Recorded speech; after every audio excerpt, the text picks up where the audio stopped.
Today, we're going to go ahead and go over a quick quote, which basically means we're going to qualify the borrower based on the interest rate that they would get with Angel Oak Mortgage Solutions based off what we're doing right now. And to be able to price out an interest rate, we're going to follow these steps. So first of all, we're going to assume this is a first lien. Next, we're going to go ahead and enter the loan amount. So let's say the loan amount for this borrower is $500,000. And it's not going to be a HELOC or home equity line of credit or anything like that. For the interest rates, Angel Oak likes for you to use a range of interest rates because that's what they're going to use to qualify the borrower anyway. Now, as you can see, 680 is the minimum credit score, and with 680, the borrower has to come in with at least 20% down payment or 25. We're going to see right now. So let's test the numbers out right now. So let's assume the loan to value, let's say, is 75%, and that the property state is, in this case, Florida. Housing history, let's say that as an investor, they've never had any mortgage late payments.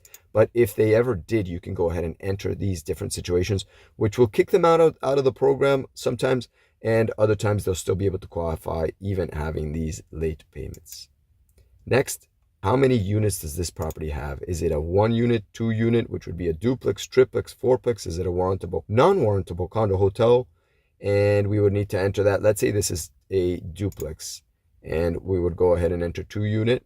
After that, let's assume this is a refi, because there's a lot of investors refinancing right now, and they take cash out and then they reinvest it in other properties that they want to purchase and continue investing.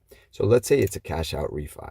Or to simply save the borrower trouble of having to obtain a comparable rent analysis and determine what the rental income is, we're just going to let the borrower take care of that on their own. But yes, they will have to come in with a little bit higher down payment. Occupancy must be investment property to be able to do this type of loan.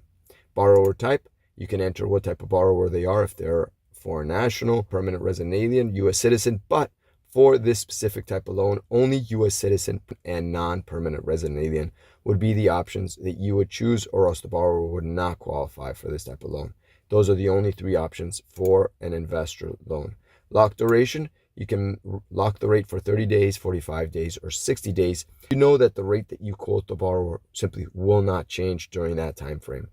Yes, the interest rate will be a little bit higher on the 45 and 60 day, but that's up to you and how soon you think the loan will close. I'd say 45 days is pretty safe.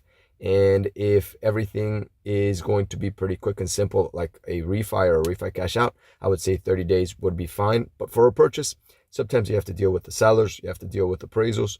And in that case, I would maybe do 45 or even up to 60 days, depending on the state. Next, the prepayment penalties can make your loan have a lower interest rate or higher interest rate. If the borrower accepts to have a higher prepayment penalty, for example, for 5 years, they're going to have a penalty. It's usually 1, 2, or 3%. In this case, we're going to see what it really is, but 5 years is allowed by state law. It depends on the specific state as well.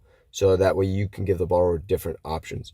3-year prepayment penalty is common. And if the borrower doesn't want to have a prepayment penalty, the interest rate is going to be higher, but that's perfectly fine. You wouldn't have to worry about that either, or the borrower wouldn't have to worry about reselling the loan, or which would basically be not reselling the loan, refinancing again or selling the property, and they would not have a prepayment penalty. So they would choose that option if that was their specific scenario. Escrow waiver, no or yes. Do they want to include the property taxes, the insurance into the mortgage payment? Yes or no.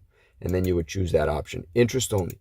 If the borrower chooses to have a 40-year loan, 30-year loan, and if they want to have interest only, they would choose 40 or 30. And if they don't want to have interest only, you would leave it at no, and this would be principal and interest. Compensation type. This is your compensation.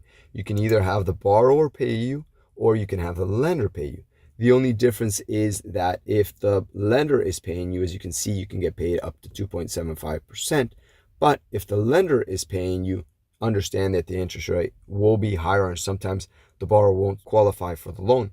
The majority of times, it's a much better option, at least nowadays with interest rates that are higher, is to give the borrower paid compensation and charge the borrower upfront for any and all loan origination fees. So we're going to leave it with borrower paid compensation. And now it's going to give you a lot of the terms and conditions that the interest rate is going to be qualifying for, and then you choose which one is the best one. where it says active state license, we're going to go back and we're going to go ahead and enter LO is not licensed in subject property state.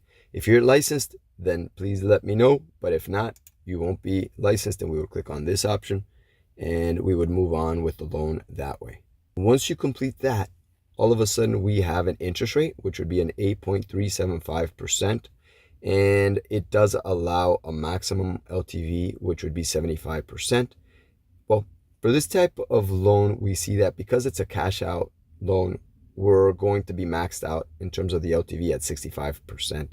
We requested 75%, so we would have to go back to the investor and let them know that the maximum we can do for the loan to value would be 65%. And based off that, we would subtract whatever they owe on the property and any closing costs, and then that's what the borrower would get, or the investor would get back in terms of cash out.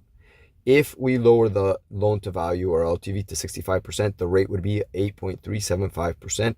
And it doesn't mention any margin because this is not a home equity line of credit. Bankruptcy seasoning, they must be out of bankruptcy at least 48 months, and any housing event, which could be a foreclosure or a short sale, they need to be 48 months out of that as well.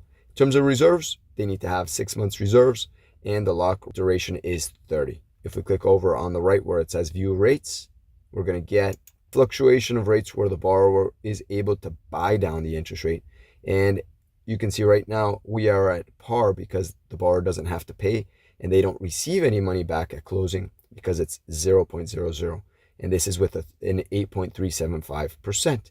If the borrower doesn't mind paying $1,250, their interest rate could go down to 8.25, or even much lower by simply paying more, or they could accept to have a higher interest rate and get money back in terms of a rate credit to be able to cover their closing costs. And this is how you would quote an interest rate or be able to find an interest rate for a borrower. When it comes to quoting an interest rate, I suggest you always use a range of interest rates, not just one interest rate, so that you don't lose the deal and so that the borrower has some flexibility in terms of what interest rate they qualify for, and so that you can always be consistent with what you give them. So I would say, for example, you could tell the borrower they would qualify for either anywhere from between an 7.5 to maybe a 9% if we went a little bit further down, or 9.5%, so 7.5 to 9.5%, so that when you give the borrower either an 8.625% or 7.999%, depending on their specific situation, you are consistent with what you're saying and you told the truth, because you don't want to change the interest rate on the borrower consistently. But by giving them a range, you're always giving them a realistic number that they can work off. So that was it. Now you know how to go ahead and price out an interest rate. And all you would do would be by going to angeloakms.com and then clicking on where it says non-QM quick quote. And that's how you would be able to do that with us and as a non-licensed loan originator for an investor loan.